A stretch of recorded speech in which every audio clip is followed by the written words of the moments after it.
are we?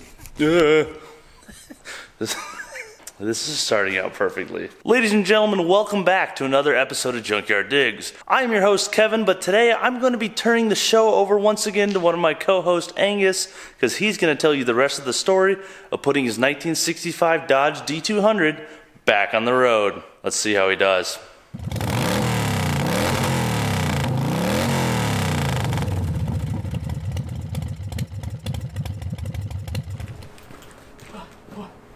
Hello and welcome back to another episode of Junkyard Digs. Today I am your host, Angus, and we will be continuing work on our 1965 D200. Today we will be working on finishing up our braking system.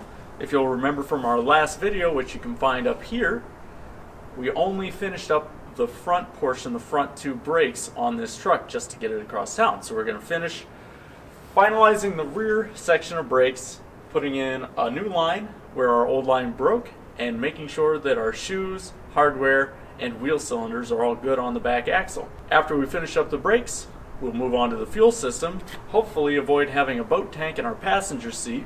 After that, it'll just be a matter of wrapping up any miscellaneous wiring issues and burned out bulbs, and hopefully she should be good to go. If you can't see me shivering on camera, it's cold. Oh, it's almost December here in Minnesota, and it's getting into the brisk time of year for sure, so I'm going to try and make this quick. Let's get started. Okay, so here we are. I'm digging in on one of the front wheels. The reason I'm going back into the front, even though the brakes work, is I remembered in a fever dream that the front wheel bearings had hardly any grease on them. I don't want to run it like that for very long. These bearings will eat themselves alive. Now that you're down here at my level, I'm going to pop this wheel off, but first I'd like to show you what I'm looking at here. So this is, hopefully this camera will focus. Heck, and do your thing. Okay, that'll be good enough. But as you can see, it's rusty on the backside, and there's this light brown grease on the front side. It looks almost like peanut butter. Come on, camera, do the zoom thing. Over here, that's fine. I'm going to clean these up as best I can. I've got some brake cleaner. Pull the rest of our assembly off and get the inner bearing as well. Oh yeah. Rest in peace, that seal. Yeah, it's all just peanut butter. So I've got my bearings cleaned up and set aside so I can forget where they are and kick them over after I get the other side undone to this same level, just so I'm ready to go when I do eventually get the part. So let's move on. All right, well, it's the next day. I've got our wheel seals, so I'm going to continue greasing our bearings, finish up this side, and then I'll move to the other side. Hopefully, you won't have to watch all that.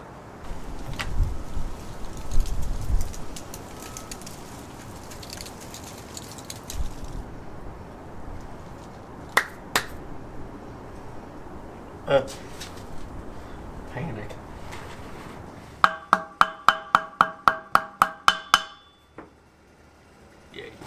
Yeah.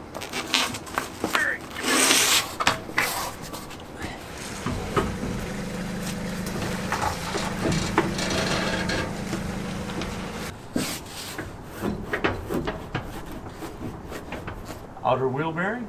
Get all the junk off of it that it picked up from sitting on the ground. Throw a little extra grease in to hide some of that, and bid ye farewell. I hope I never see you again. Whee! Oh! Oof. Kingpins. Kingpins need some attention. Are they gonna get it? Not from me. I'm sure that's fine. Alright. On to the next one. Alright, so our next step is to adjust our clutch slave cylinder adjustment rod. And that's this guy that I'm wiggling right here. The reason I want to adjust this is to change where my clutch engagement comes in when I press the pedal. Currently, all of my engagement is at the very top end of the pedal, so I am going to take this pin out of the clutch fork, and it looks like it's just held in there with some fencing wire, which is ideal. So I'm just going to pull that pin out and throw a pair of pliers on this flat end of the rod and use my adjustment nut to shorten up the shaft a little bit until I like where the pedal feel is. I've got the clutch adjusted to where I want it to be, and it's now 9 o'clock. And I'm ready for bed. So we're going to pick this up tomorrow. Toodles. This episode of Junkyard Digs is brought to you by rectangles. It's so cold. My giblets, they're gibbled. So on this episode, I'm joined by probably a very familiar box to some of you regular watchers.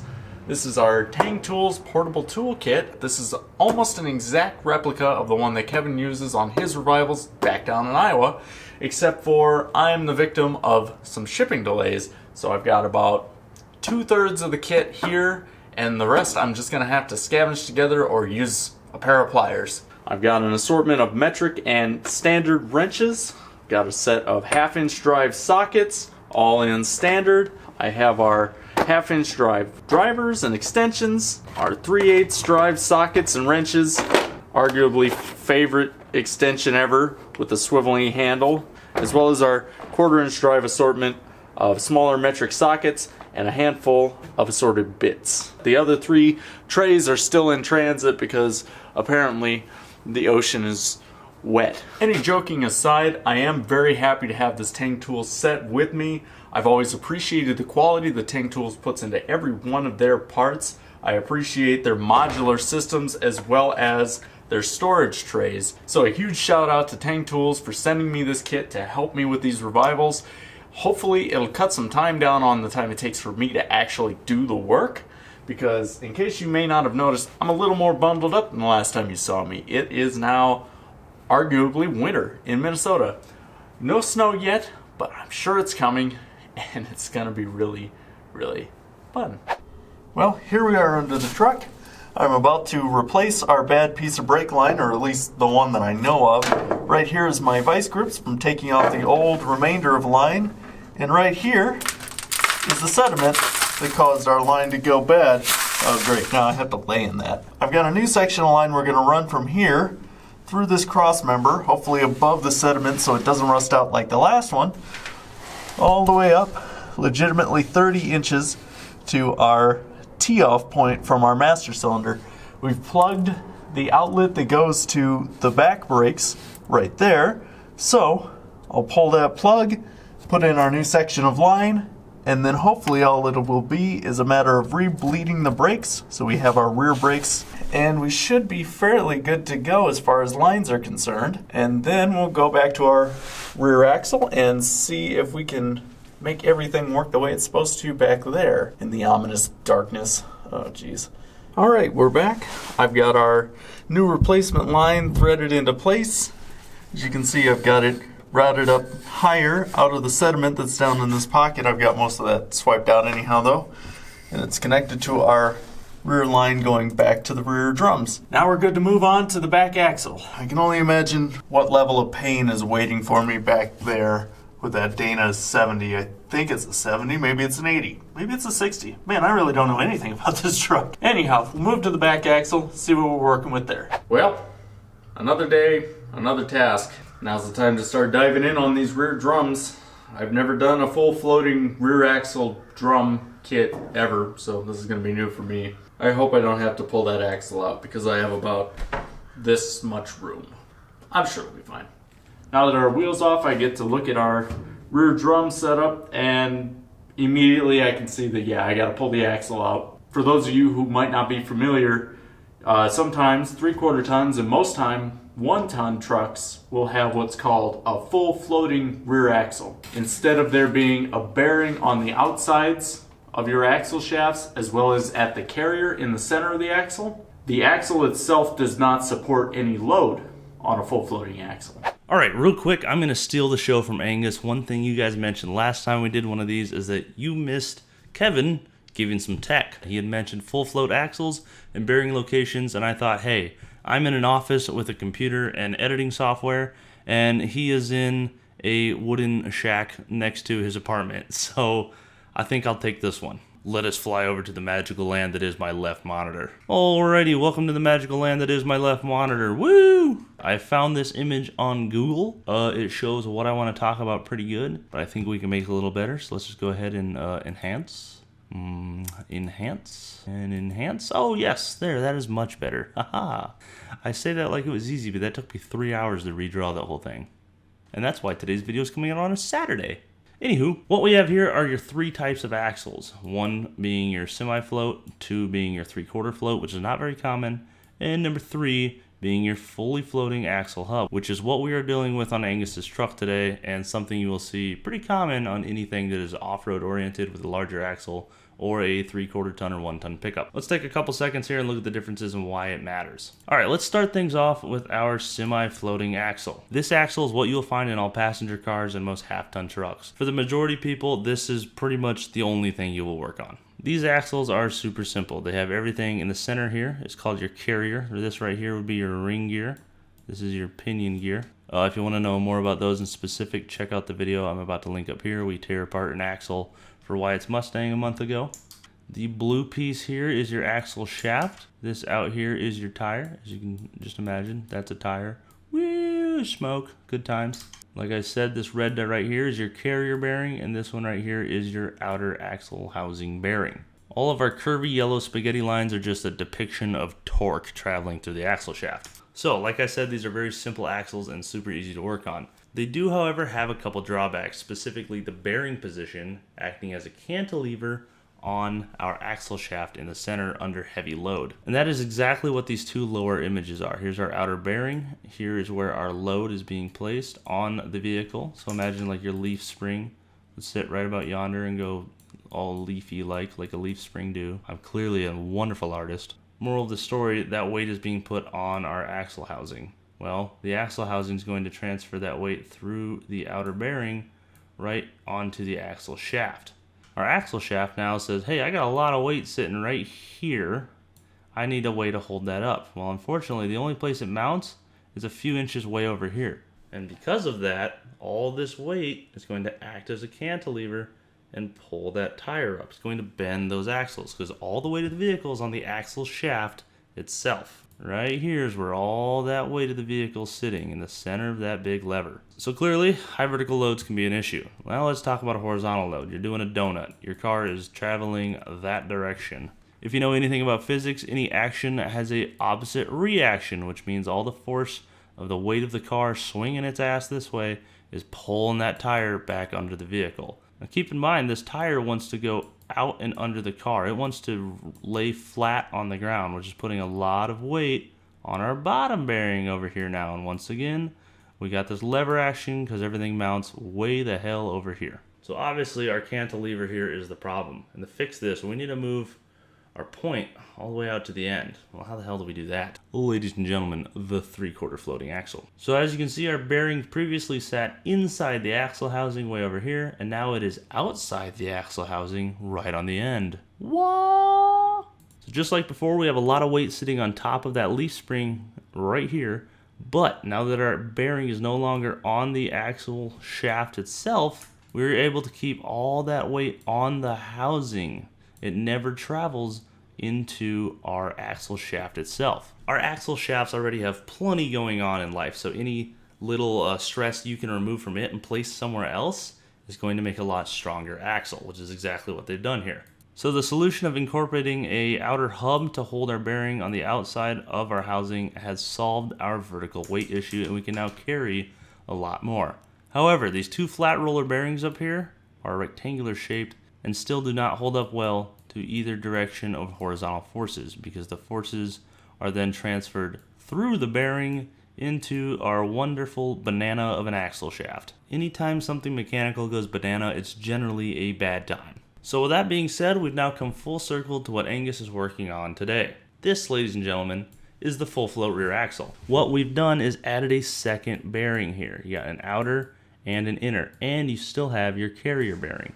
But all of your weight and forces stay out here on the housing itself. The only task your axle shaft has now is to turn that tire in a rotational direction. It's only got to worry about these little yellow torque spaghettis. For the vertical forces, everything's the same. Our bearings are on the outside of the housing, holding all that weight in the axle housing itself. However, that still doesn't account for our horizontal force vectoring issue. Well, that's where the second bearing comes in. These outside bearings are both conical. Imagine each of these bearings is a ramp. That's basically our race, and then here we have the bearing itself and the ball. So, let's throw our car around a corner. Woohoo! We're hauling ass sideways, or we're bouncing through the rocks somewhere in the trees, and our force vectoring is all over the freaking place left and right. When we push on our bearing, it would have to climb up this ramp. It would have to go this way right here.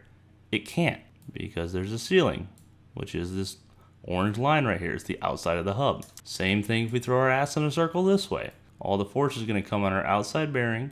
It's going to try to drive that ball up the ramp, which it still can't because the outside of the hub is right here. So basically, these sit within tension of each other and don't allow any lateral movement, which is the magical thing of conical bearings. The other key difference with a full floating axle is there is no retainer or no C-clip or anything of that sort right here in our carrier. The axle is truly just chilling. It is fully floating in this space. The thing that's holding it in is a bunch of bolts on the outside of this hub that bolt onto the orange hub itself, the actual axle hub. Cool thing about that is if you break an axle out wheeling or break an axle towing something, you unbolt that, slide it right out, get your broken bits out, slide a new axle right in, bolt it all up, and you're good to go in a matter of minutes. And that is exactly what Angus is going to do right now. So I'll shut up and we'll get back to him. Behold. This is a hefty axle, I'm not gonna lie. She's chunky. When you're doing brakes on a full float axle, you have to take your axle shaft out because your rear drum is actually fused or pressed onto your wheel hub. Once you get your axle shaft out, there will likely be a very large nut in the middle. But you'll undo that nut and then theoretically your hub assembly and brake drum should slide right off. I'm going through the rear just because I have all the hardware, and more specifically I wanted to see what state our wheel cylinders are in. This one looks to be weeping off of the front side there. It's a little damp, so it would serve us well to just replace it while we're in here. All I'm going to do is undo the top two springs, separate my shoes at the top, unbolt our wheel cylinder from the line as well as from the backing plate, and toss our new one in with the old pins, and we should be good to go. So I know I said I'd be working on getting the brakes fixed, but drivability is also kind of important to me, and I noticed on the last final stretch of the drive home it was getting a little bit stumbly right off idle, which tells me that either our accelerator pump isn't set to the right notches on the linkage, or it's just straight up not working. And it's really easy to tell on this unit if it's not working or not, because when you press the throttle, it should move. Well, this one doesn't. Thanks, Amazon. It's not physically obstructed in any way. I can push the plunger down on these Carter ball and ball style carburetors. The accelerator pump is actually actuated by a spring. When you press the pedal and this arm moves, all that's doing is allowing the spring to press the plunger down. Gives it a little more controlled rate of spray. But in our case, there's too much resistance on the plunger itself, or the spring is too weak to push the plunger down. One or both of those could be our issue. I'm going to go ahead and dig into this carburetor. Seems pretty familiar. And while we're up top, I'm going to go ahead and replace our base gasket, just because I'm almost 100% confident that this one is leaking, because we had a massive vacuum leak on our drive over. Okay, got our spring. It feels like a spring, I guess. Oh no, I took it out. Panic. Well, looking in there, I don't see any super clear obstructions. Where's my flashlight? No, the bore looks pretty uniform. Doesn't look to be in too rough a shape. Yeah, I'm not convinced that it's the spring's fault. Either the bore is too small for this plunger, or this plunger is too big for the bore. Not a whole lot we can do about that.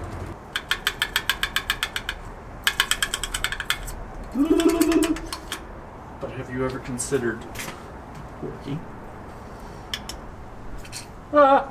Side note, it feeds the driver's side Venturi a lot faster than it feeds the passenger side.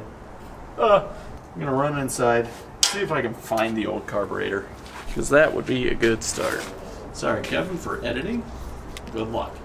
Alright, after an hour of searching, meaning I was eating some rice, I didn't find the old carb. I don't know where it went, but it looks like we're relatively stuck with what we got here. I'm just going to leave it down in the bore where it's the smallest diameter. Hopefully that'll shrink to the right size with time. This might take a minute.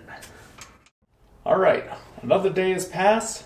Off camera, I finished bleeding our brake system, which means I got all 4 wheel cylinders installed. That's a win for me. All the lines seem to hold up just fine, so I'm really not concerned about the brakes anymore. I'm going to turn my attention back to the fuel system on this truck. If you'll remember from the last video, what we had for fuel system was a 3-gallon boat tank, a cheap electric fuel pump, and that was it. I'd like to make it run off of the tank that's in the cab, just so I don't have to give away my boat tank whenever I sell this. What we need to do for the fuel system on this truck is replace the mechanical fuel pump. I'm going to replace some section of hardline along the frame and cut off the fuel selector switch. This truck, I believe, may have been a Forest Service truck. At some point this truck had a tank added under the bed, and it's since been removed, but all of the lines running from the rear to a selector switch to a filter to the pump are still there. And I would hate for a future owner to be wondering what that switch does, flip it, and then lose prime on their fuel system, mostly because I don't want to hear about it, and they'll probably have my number. After very minor wrenching, I've got our fuel pump removed from our slant 6, and just looking at the thing, it looks pretty darn new. The gasket looks new, and surprisingly enough, it came off with the pump, which was a nice added touch. There's not a ton of wear on the end of this arm, which makes me think it was definitely a new pump, which would point to an air leak somewhere down our line, or a clog in our line perhaps. I'm fairly confident there's nothing wrong with this pump, but just to rule out any other variables, I'm going to replace it with a new one anyway. Alright, some time has passed. I've got our hard line from our new fuel pump plumbed all the way up to our carburetor. And I gotta say, there's nothing in this life that I love more than bending lines in a way that'll give Kevin a freaking aneurysm. Moral of the story, the lines are plumbed from the pump to the carb. So now, what we'll do is I'm going to follow this hard line back to where it came from out of the tank, and I'll see if this line is possibly still good. I'd like to reuse it if possible. I might have to cut it or splice it, but I really don't want to have to go out and buy another piece of line. So I'm going to bend that back, and then I'm going to trace it back to the tank, or more likely the selector switch. So let's go on a little excursion under the truck. Right here is our fuel line. I've tracked it back from where we last saw it, right in front of the firewall. And it looks like, as you hear me crunching on the ground, goes back, loops up, and connects to an ancient fuel filter. And then the line goes that way across the frame rail. And where that goes is to the selector switch that I mentioned earlier for the dual tanks. What I'd like to do is I'd like to get rid of that fuel filter, because I'm sure that's not helping anything anymore. And I would like to tee in, God, I hope you can see this. I'd like to tee in this fuel line, which is our line that comes out of the in-cab gas tank. So it looks like there's already some clamps that I can use, and a little piece of hose should be more than enough to get those two sections to match up. My biggest fear is that this line possibly is rusted through at some point. The outside looks pretty bad, but I'm willing to give it a shot. Let me see what I can figure out, and we'll be right back. Alright, well, it's been a few minutes, and after some swearing and kicking and fighting, I've managed to replace that mess of hoses and lines with just one piece of brand new rubber hose between the tank line and our feed line to our fuel pump. I was really hoping not to get gasoline up my armpits, and judging by this spot on the floor, I think we all know that didn't exactly work out. Alright, so we've got our fuel system hooked up.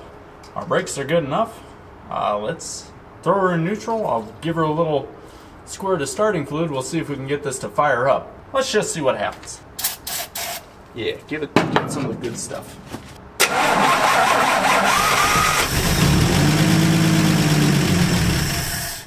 All set now. Let's give her some more of the old gabagoo.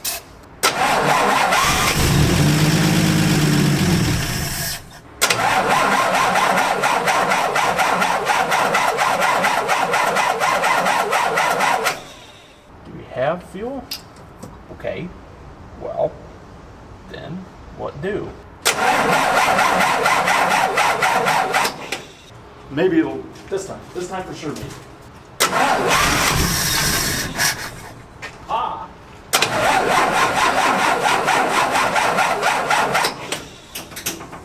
Ah. Do something cool.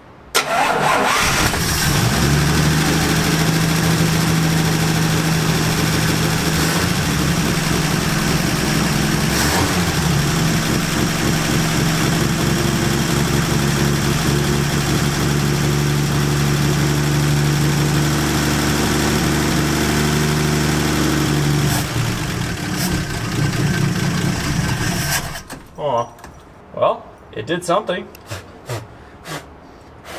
What's on fire? Are you on fire? Am I on fire? One thing I do know is one of my frost plugs is leaking, and it looks like it was a block heater, so I'm not super surprised, but might have to address that.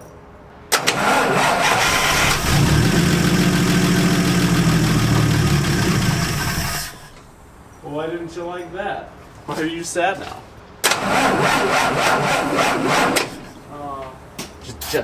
Would you just.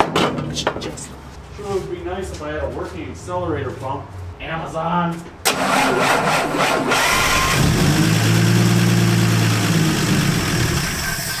Okay, well now I'm really just, I don't feel like I'm asking a lot from you. Alright, so I tried getting this thing to start a few times off camera, and it would start up, run for about a second, and die. I'm starting to think the fuel's no good. To check that, I'm going to disconnect the tank line from the new mechanical pump, and I'm going to hook the new mechanical pump up to our boat hose. This isn't attached to anything yet, but it will be, don't you worry. So we'll see if the actual fuel is our issue. I have no idea how long the gas that's in this tank has been sitting. I do know that this truck's been outside the whole time and that the gas cap doesn't really seal that well. So I'm gonna venture a guess that our gas in the tank isn't any good. So while I was looking for a hose clamp, I remembered I have this bucket with just a little bit of the gas out of the tank from when I changed the fuel lines over last night. And I'm not sure how well you can tell on camera, but that's like half water. So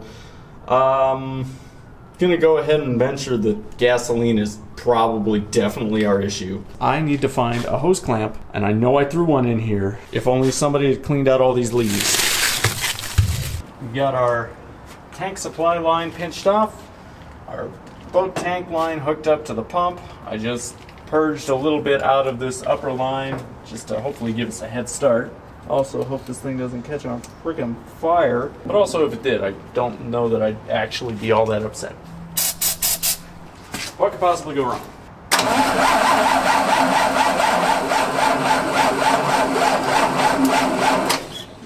guess that could go wrong. What's your problem now? Is this a protest thing? Are you protesting me? You were fine, now you're not fine, now what's going on? What's going on? So you see, what had happened was, well, in all my hose finagling, I managed to pop loose the coil wire to the distributor. I was wondering why I was hearing a tick, tick, tick, tick, tick. That would probably be it. It's a wonder this thing didn't burst into flames because the whole thing's covered in gas.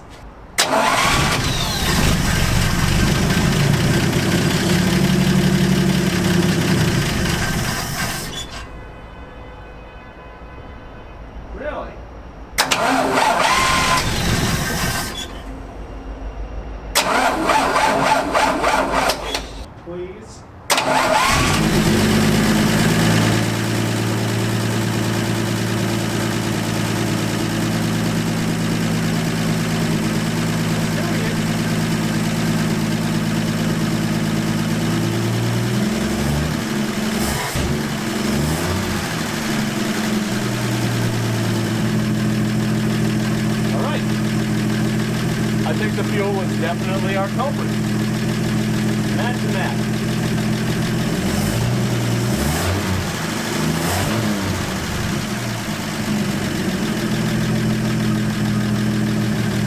Well, I gotta drain the tank and figure out how to flush it. Mystery solved. So it was indeed the bad gas, or should I say bad water, that we were trying to feed this poor thing. Now I guess we have two different options. We can either cut the line and let it drain into a bucket, which I'll tell you right now is not an option because I can't get a 5-gallon bucket under this truck. Or I can rig up our electric fuel pump attached to the booster pack and hook that to this other sending line and then pump it out into a bucket, which I like a lot more. You know, I don't know why they said there were options. I think option B is the one that I was always going to do. So let's get that rigged up real quick and we'll see what comes out of that tank. Okay, some time has passed. Merry Christmas, by the way. I've acquired another couple of buckets and I'm continuing to drain out the old gas from the tank. I'm just letting it siphon out through the feed line. Hopefully that'll knock a little bit of that crud loose in the lines, as well as hopefully get most of the water out of the tank without me having to take this, oh god, I just kicked the bucket, without me having to take the tank out of the cab, because very little room to do such an activity. So I'm just gonna let that keep draining for now, and I have no idea how I'm gonna be able to tell if it's good or not. I might just run it off the boat tank down to a gas station, fill up the tank again, and we'll just see what comes out. By the way, that's not the bottom of the bucket. That's the top of the water. Yeah. Alright. I do believe this is the last of the gas that's going to come out of the tank. I just blew into the tank and tried to pressurize it with my mouth, and I got air out this side. So, I think that's all she wrote. This gas doesn't look nearly as bad as the rest of it, but that's not saying a whole lot. Basically, now we just got to get it running and driving again, enough to get us to a gas station. Maybe I'll put some cardboard down on the floor so the wind doesn't go up my leg. It's currently a balmy 20 degrees here in Minnesota. I've clearly got my bed weight down, and thank goodness, because it just snowed like 5 inches today while I was at work. Back in the driver's seat here, I've had this thing warming up for the last few minutes. I had to fight to get it to start up. I should have got a cold start video of it, but my little fingers are getting slow, so we'll just fire her up one more time, check our temp, see if our tack actually works, and that'll probably be a wrap for the night. And tack's lit up, so that's a good start. Boom. Fires right up. Yeah, you can see we've been idling along. Temp's a little on the high side. I don't know if our thermostat's opening or not. Let's see. Do we have lights? Still got 2 or 3 tail lights, maybe. Looks like we got this one, and we got both headlights. Okay, well, that's Well, I just got back from filling up the fuel tank. I decided not to videotape it just because it was too loud. It was in the middle of the night, and it was generally unsafe, so I didn't want to accidentally film my own demise. But anyway, I've got about 6 gallons in the original fuel tank now, so what I'm going to do is disconnect our boat tank and then replumb our hard line back up to the fuel pump. With what piece of hose? Good question. I could have swore I had the right size here somewhere, but it's looking like a nah. We are sitting currently at 2 degrees Fahrenheit in Minneapolis. Sunday, 6 p.m. 2 degrees. So my thought of firing this thing up to see if it'll run off of this fuel and if it'll pull out of the tank is looking a bit iffy, not gonna lie. I don't think it's gonna fire up. It's really cold. But we're all about trying things here on Junkyard Digs.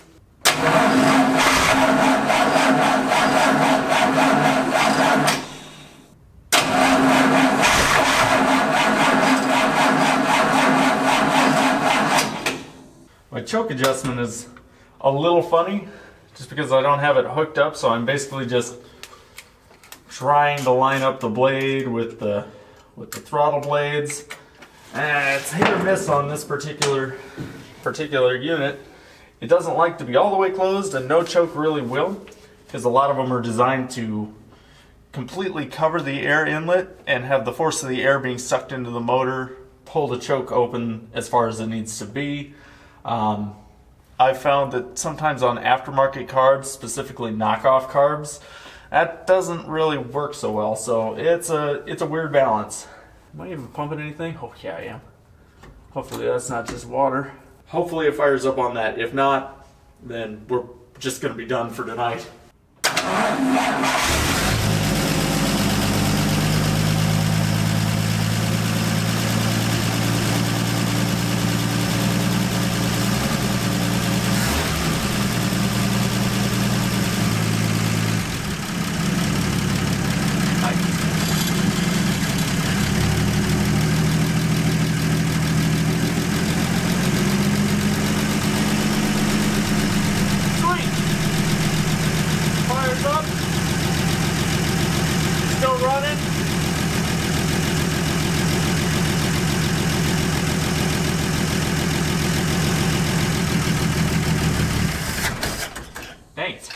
I got a little overexcited there. Just gave her too much throttle too quick. She's still warming up.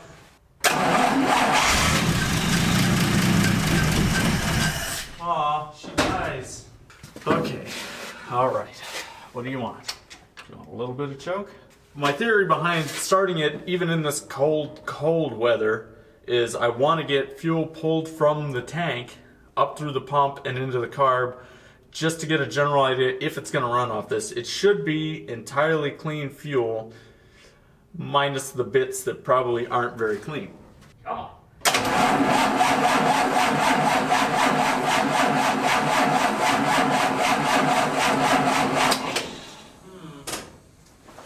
This sounds familiar.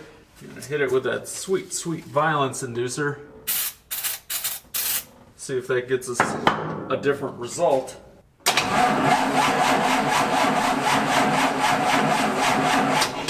Let's give her one more shot.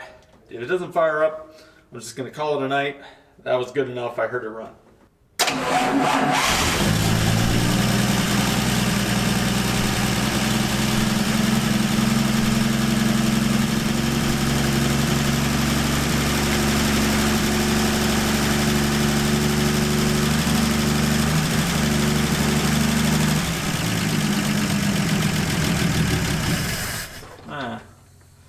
It's not looking good for the home team, I'll tell you that much.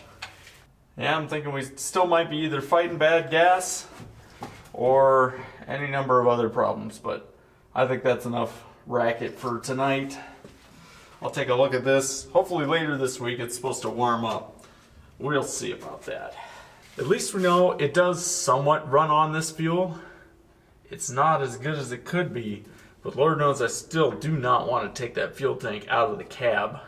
Sounds awful, but we might have to, because this thing is not, she's not happy anymore. Cut it there for tonight. I'm still doing this when I have time after I get off work from my normal job. So yeah, I'm sure this is all getting very, very choppy by now. You sleep.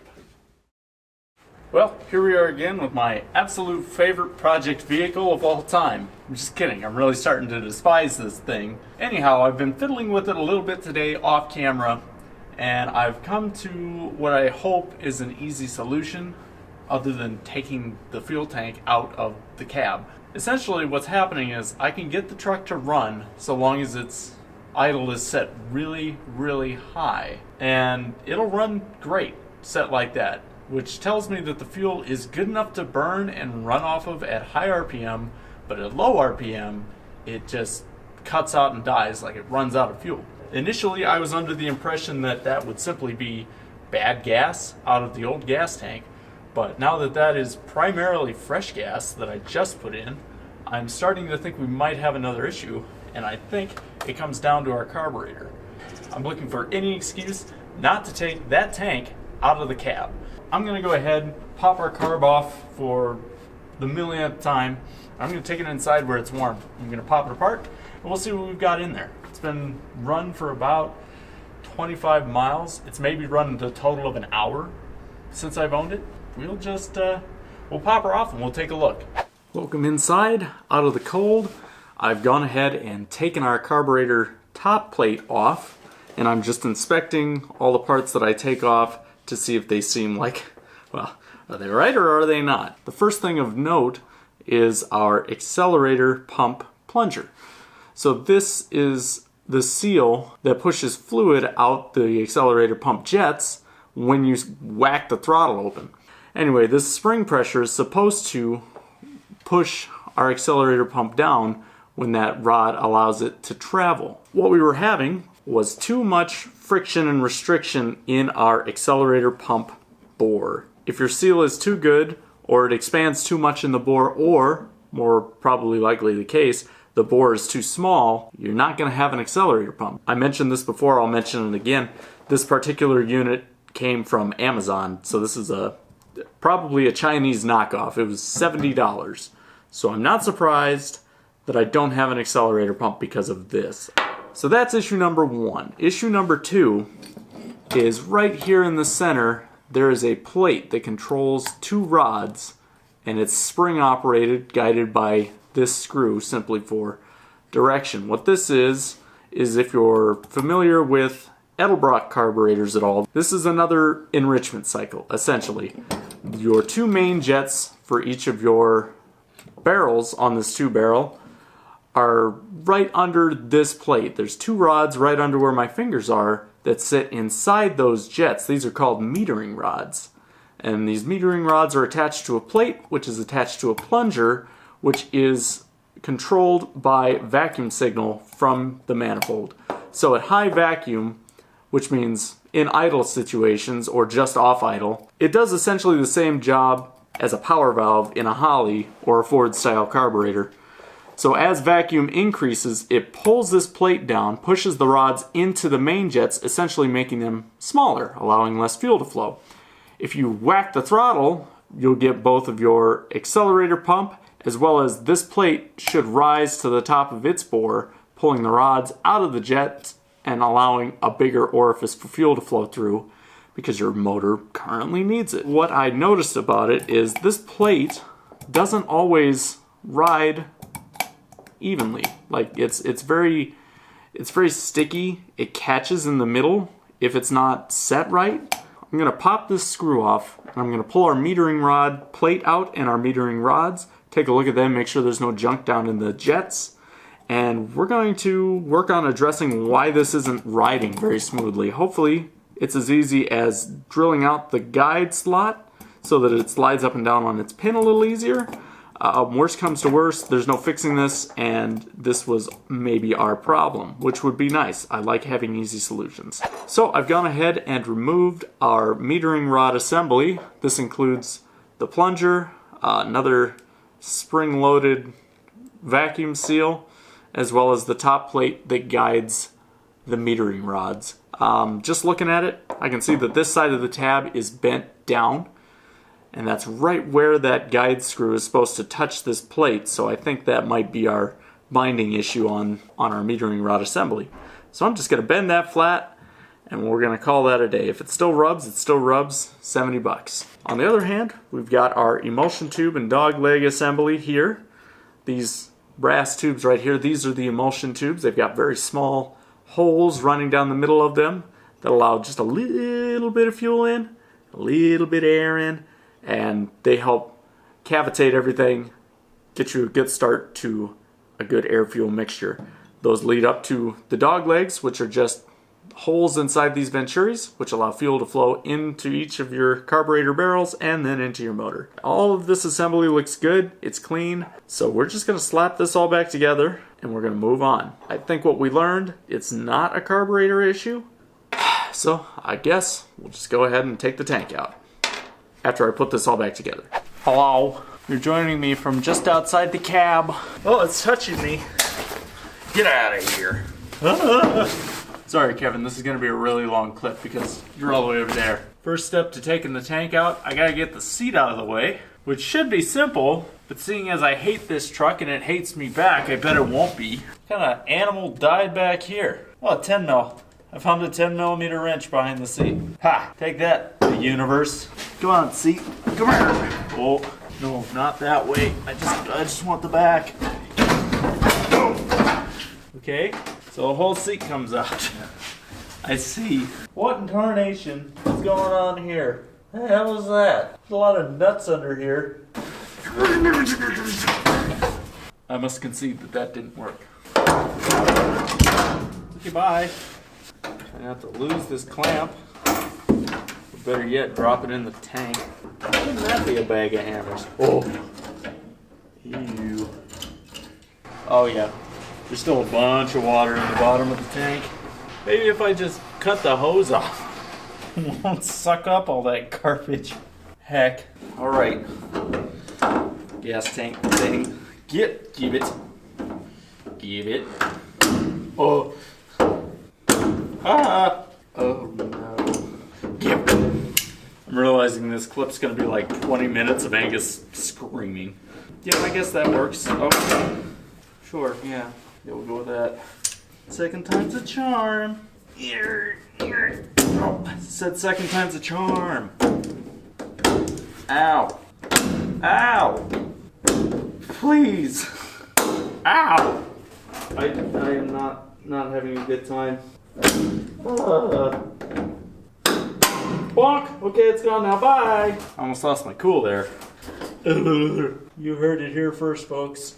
We're breaking out the big guns now.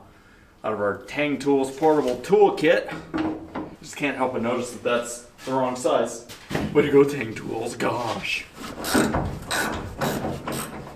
Smells like death. The big wrinkly sad. Oh, the big wrinkly I'm getting high. Don't tell John on me. He's a Beto now. See, that wasn't so bad. Ah.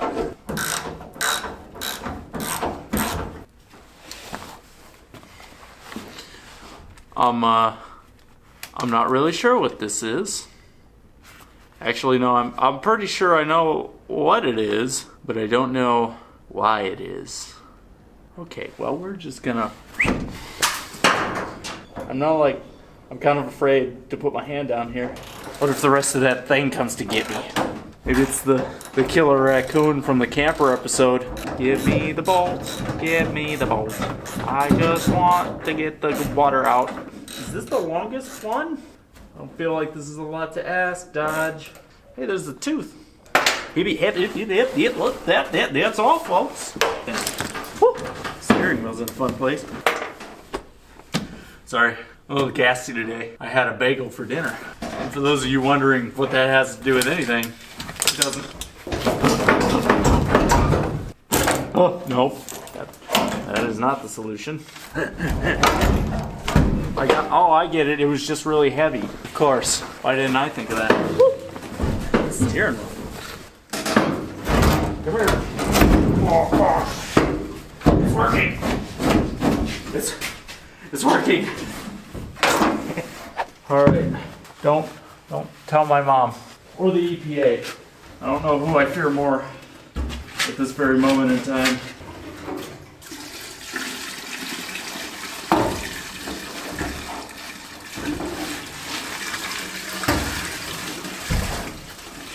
Gas tank's drained. Alright, so this is the best view I can get, but you can see down there at the bottom of the tank, all that rust. That's where the water was sitting at the bottom of the tank. So we know it had a good amount for quite a bit of time. Let's see if I can get you focused on this back wall of the tank. That's rust, and it's really awful from about halfway full and up. And that's more than likely where the fuel level was when this tank was left to sit outside. So that's not ideal, but I literally cannot find a new tank. The rust in there isn't the worst. I figure that's what filters are for. I more wanted to just get all the bad gas and water out of here, and hopefully that solves our issue once and for all. Now I gotta get back in.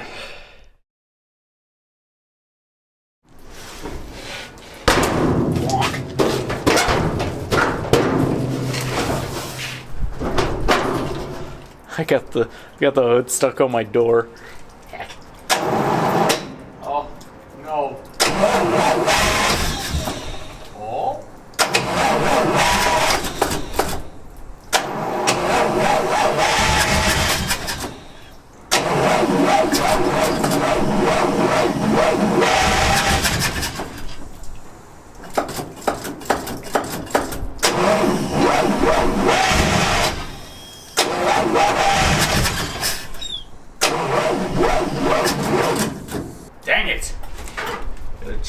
all my batteries again. Alright, charged up the battery overnight, also charged up the booster pack just in case we need it. We should have fuel to our carburetor now, so I'll just give her a couple of... Does this work now? Nope, sure doesn't. Didn't fix the accelerator pump, so I'm sure that's fine. Please don't fight me anymore. I'm really sick of this. 30 degrees today. The weatherman said it was going to be like a bagillion, meaning 35, but I haven't seen it.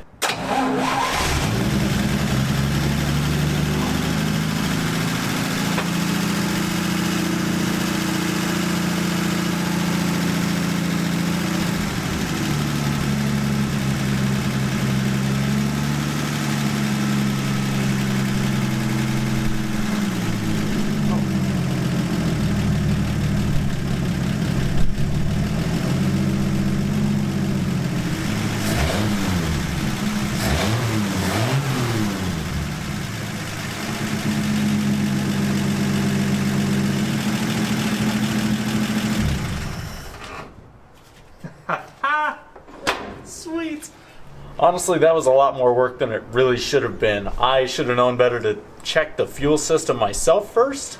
I was told by the previous owner that they cleaned the tank out, but who knows when.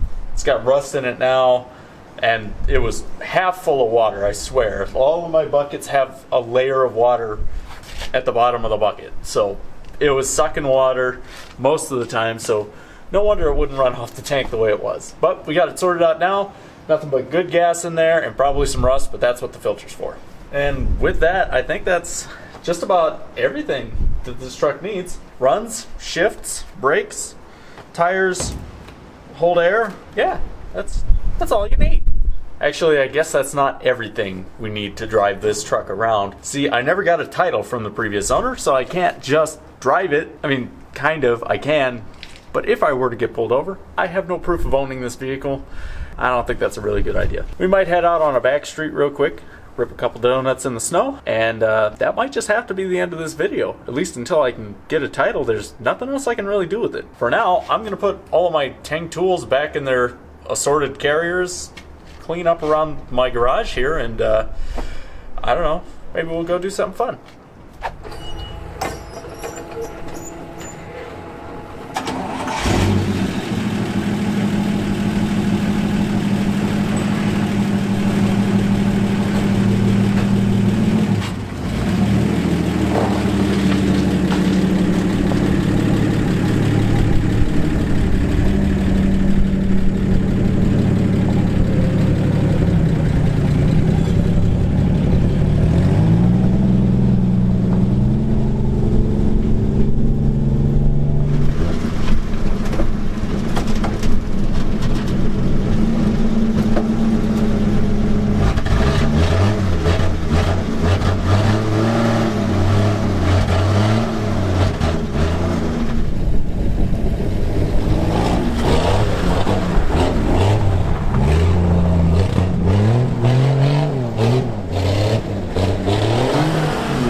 Yeah, so Angus immediately traded that truck for a rusty El Camino that had a title. This poor guy, I tell you, there's a lot of stuff in the background of being a YouTuber that people don't see. I throw away easily 45% of the footage to condense things down to keep my ADHD brain entertained watching it, because I know if I'm entertained, you guys will also be entertained, because it's not a boring video with too many dead spots in it. That being said, there's another 70 or 80% of the struggle and background work that doesn't even get filmed to be taken out of that 45%. A lot of people don't understand, but there is a lot, and I mean a lot of work that goes into making these videos. So keep in mind, this is Angus's second video. Every single one of those clips, except for I think 2 Saturdays worth, were shot after a full 8 to 10 hour workday. Sun's long gone, it's 5 degrees out there. This guy's out here turning wrenches on a truck that he slowly became to despise because it just hated him. I think there's something to do with teal trucks just not liking people. In the last video with Angus, you guys had a lot of great things to say in the comments. I want to personally thank you for that and for the encouragement. You could tell he fed really well off of those. You can watch his progression throughout this series. The very first few days of him working on this were right after part 1. Somewhere near the middle to the back half, he's instantly more comfortable around the camera, and it's really cool to see him progress. At the same time, linking back to what I had just mentioned about how much work and stress it actually is, I watched him rapidly progress through everything I've had to do, where there's just vehicles that fight you and hate you, and you don't have time, and this and that, and you're just sick of doing brakes, and damn it, when you gotta pull a fuel tank. This poor dude had a crash course in a YouTube career within one truck. And then right at the end, he traded that sumbitch off for a rusty El Camino so fast it would have made your head spin. Supposedly this was because the El Camino had a title and be easier to sell, but I think actually it's because he could get rid of the Dodge even faster. So Angus, thank you once again. You did an excellent job making this video. You made us proud, and I think you made a lot of the Slant 6 Dodge guys proud too. You persevered through all the cold weather and long days and still got that thing to run. I hope you guys really enjoyed this video. Leave some constructive criticism down in the comments if you feel that is the right thing to do. We'll see you guys right here next week for another episode of Junkyard Digs. Peace. Like and subscribe.